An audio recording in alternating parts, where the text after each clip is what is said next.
네, 할렐루야. 9월 26일 목요일 짱목과 말씀 수다의 시간입니다.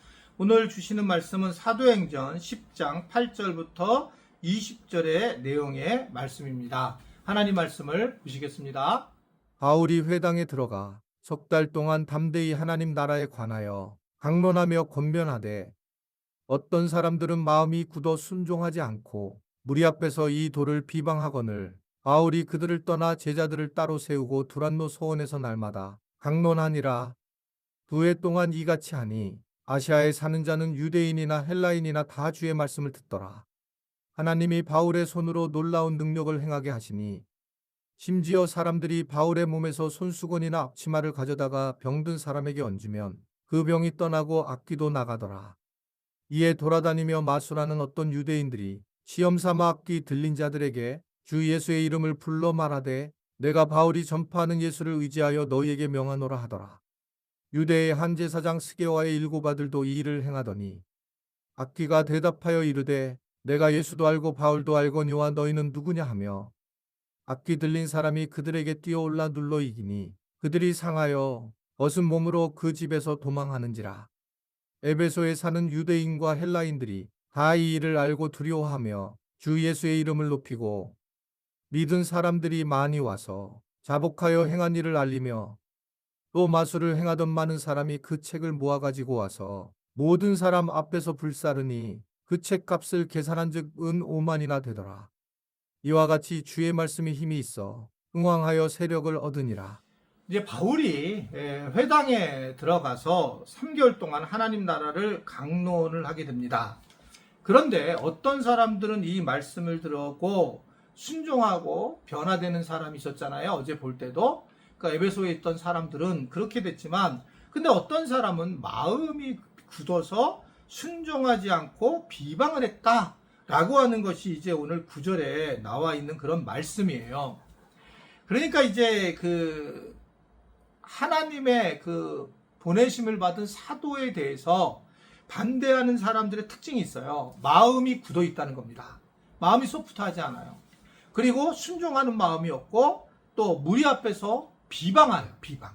그러니까 이러한 것들을 가지고 결국은 교회 공동체를 흔들고 자기 신앙을 흔들고 다른 사람이 신앙이 흔들리는 모습을 보게 된다는 거죠. 저는 이러한 것들, 이러한 사람을 만나서 대화한 사람들이 우리 교회에서 계속 붙어 있는 것이 굉장히 어렵다는 것을 알게 되었어요. 그래서 이제 이런 이야기를 들었고, 이런 이야기를 경험했고, 목회자한테 경험했든지, 교인한테 경험했든지, 반드시 이거에 대해서 다른 방식으로 처리하는 모습을 보게 됩니다. 그러니까 이게 우리가 빨리 알아야 되는 것은, 근데 마음이 굳어지면 순종하지도 않고, 비방으로 넘어가는 것들이 결코 그것은 바른 것이 아니라는 것을 오늘 말씀을 통해서 우리가 깨달을 수가 있어요. 그런데 이 바울은 이것을 흔들리지 않고 그것들을 떠나서 제자들을 따로 세우고 바로 두란노 서원에서 또 날마다 강론했다라고 그렇게 이야기를 하고 있습니다. 바울은요, 이 순종하지 않고 비난하는 유대인들로 인해서 낙심하지 않고 오히려 복음을 집중적으로 세우면서 두란노 서원에서 말씀을 가르쳤다라는 겁니다. 불순종하는 그러한 사람들과 시간을 낭비하는 것이 아니고 반대에 있는 사람들한테 계속 그것을 설명하기보다 오히려 더 성장하는 그런 바울을 따르는 사람들을 위해서 복음에 집중하는 것을 강조했다, 이렇게 생각할 수 있는 거죠. 저는 이제 우리 교회 교인들이 지금까지 그래도 왜 이단에 빠지지 않았느냐, 그래도 뭐 신천지라든지 하나님의 교회라든지 그렇게 안 빠진 이유를 저는 어떻게 바라보고 있는 거냐면, 사실은 복음에 대한 것을 우리 교회는 강조를 하고 있잖아요. 실질적으로 최종적으로는 하나님의 나라, 복음, 뭐 주님, 성령, 하나님 창조주, 이런 부분에서 이 복음에 대한 말씀 메시지를 이제 계속 전하게 됐고, 우리 교인들이 이 메시지를 들으면서 저는 굉장히 기준이 잘 잡혀 있다라고 보여지게 돼요. 한 번은 이제 정 목사님이 그런 얘기를 자주 하는데, 본인이 이제 다른 교회에서 부목사를 할 동안에 복음에 듣는 메시지를 들은 적이 거의 없다. 그래서 사모님하고 더불어서 우리 교회에 와서 가장 행복했던 게 뭐냐면 복음에 대한 메시지를 들은 거다라고 그렇게 이제 이야기를 하는 것을 여러 번 했어요. 근데 저는 이 말이 무슨 말인지 알아요. 사실 저도 옛날에 그런 모습들을 많이 경험했기 때문에 그렇습니다. 이 복음에 대한 것을 얘기만 해도 어두운 것들에 대한 것들이 물러가게 돼 있고, 그래서 바울도 어떻게 보면 이 정말 자기를 비난하고 비판하고 그렇게 이상하게 아주 미묘하게 행하는 자들에 대한 관심을 둔 게 아니라 오히려 하나님을 의지하는 사람들에게 집중적으로 훈련을 시켰다라고 하는 것을 얘기하는 겁니다. 혹간에 이런 얘기를 하는 분들이 계시잖아요. 어떤 분이 교회를 떠난다고 할 때에 우리 목사님은 교회를 그분을 안 잡는다. 분명하게 말씀을 드린 제가 한번요. 저는 잡고 싶은 마음이 많이 있고 잡기도 엄청나게 잡았었다. 근데 분명한 이유는 이제는 제가 최종까지 잡지 못하는 이유는 잡았다가 나중에 어떻든 떠나는데 그 떠나면서 그 본인도 힘들고 다시 또한 교회에 대한 공격하는 마음이 생기는 걸 저는 많이 목회를 하면서 봤어요. 이미 마음을 정한 사람은 어떻든 부정적인 생각을 가지고 순종하는 마음이 없이 비난하는 마음이 생기면서 떠날 마음을 가졌던 사람은 떠나더라 라는 겁니다. 근데 이제 이 떠나려고 하는 것 때에 그때 붙잡았을 때에 그럼 이제 결국은 붙잡으려고 했을 때 본인이 있을까라고 할 때 잠깐은 그럴 수도 있고 또 안 할 수도 있어요.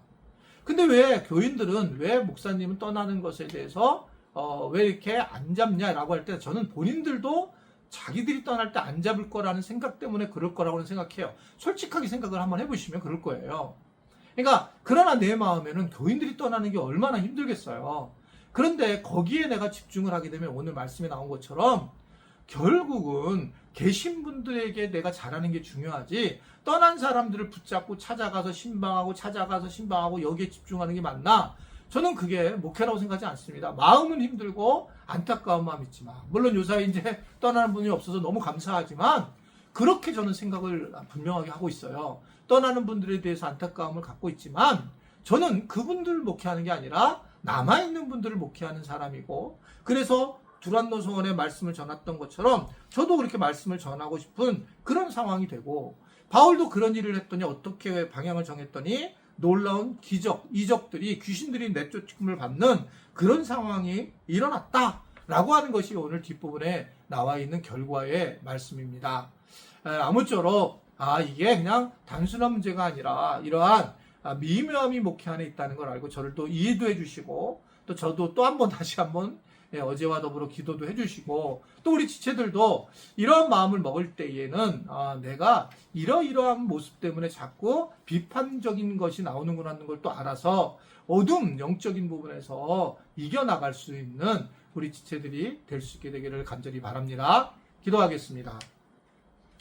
하나님 아버지, 우리가 때로는 내 판단에 움직이지 않는 걸 볼 때 잘못됐다고 보여지지만 여러 이유가 있어서 그렇게 할 수밖에 없던 상황들이 교회 안에 있다는 걸 알고 우리가 교회를 위해서 비난 쪽보다는 이해 또한 기도해주는 쪽으로 정리를 하고 정말 문제가 힘들 때는 서로 이야기를 나눠야 되겠지만 그렇지 않을 때 습관적인 그런 비난하는 모습들이 우리 안에서 사라지게 하시고 또 목회는 있는 분들을 위해서 더 열심히 복음을 전하는 것을 알고 우리가 더욱더 복음 안에서 훈련을 잘 받아 나갈 수 있도록 은혜와 은총을 베풀어 주옵소서.